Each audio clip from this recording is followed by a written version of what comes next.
Well, hi there folks, it's Matt Hayson here looking at this week's property market. Now, not a week goes by that we don't see some kind of upgraded forecast or property price prediction coming from one of our major institutions or major banks. Now, this week it comes from NAB, who have upgraded their forecast and suggested the property values in Sydney will increase by 12% over the next 2 years. That includes 6.9% growth this year. Now, this comes direct from the bank, who had previously forecast that property values in Sydney would fall by 11% through the course of this year. They upgraded that forecast to suggest that they would still be falling by 8.9%, upgraded that forecast to suggest they'd still be falling by 2.2%, and have now backflipped and suggested that property values are actually going up by 6.9%. Now, the irony of this, of course, is that CoreLogic Data already has Sydney property values up by 6.1% this year, so it would seem this is no longer a forecast, this is NAB playing catch up. Now, speaking of CoreLogic Data, they had the preliminary clearance rate for Sydney last week sitting at just over 74%. Very interestingly though, looking at the performance of the corresponding period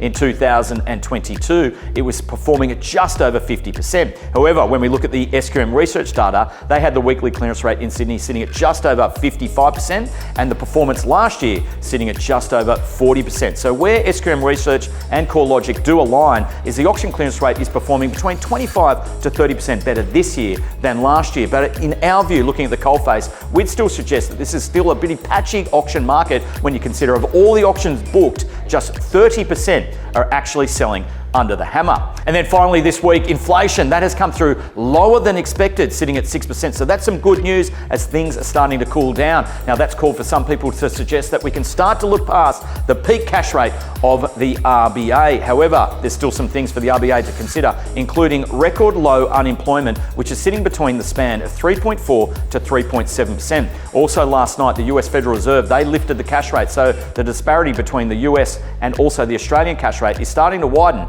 and that will certainly be something the RBA will take into consideration. However, the bond markets and futures markets are factoring in now there's just a 33% chance of a cash rate increase next week, and they've also lowered where they thought the terminal cash rate would be from 4.5 down to 4.3%. So it seems as though we're nearing the peak cash rate, which is good news.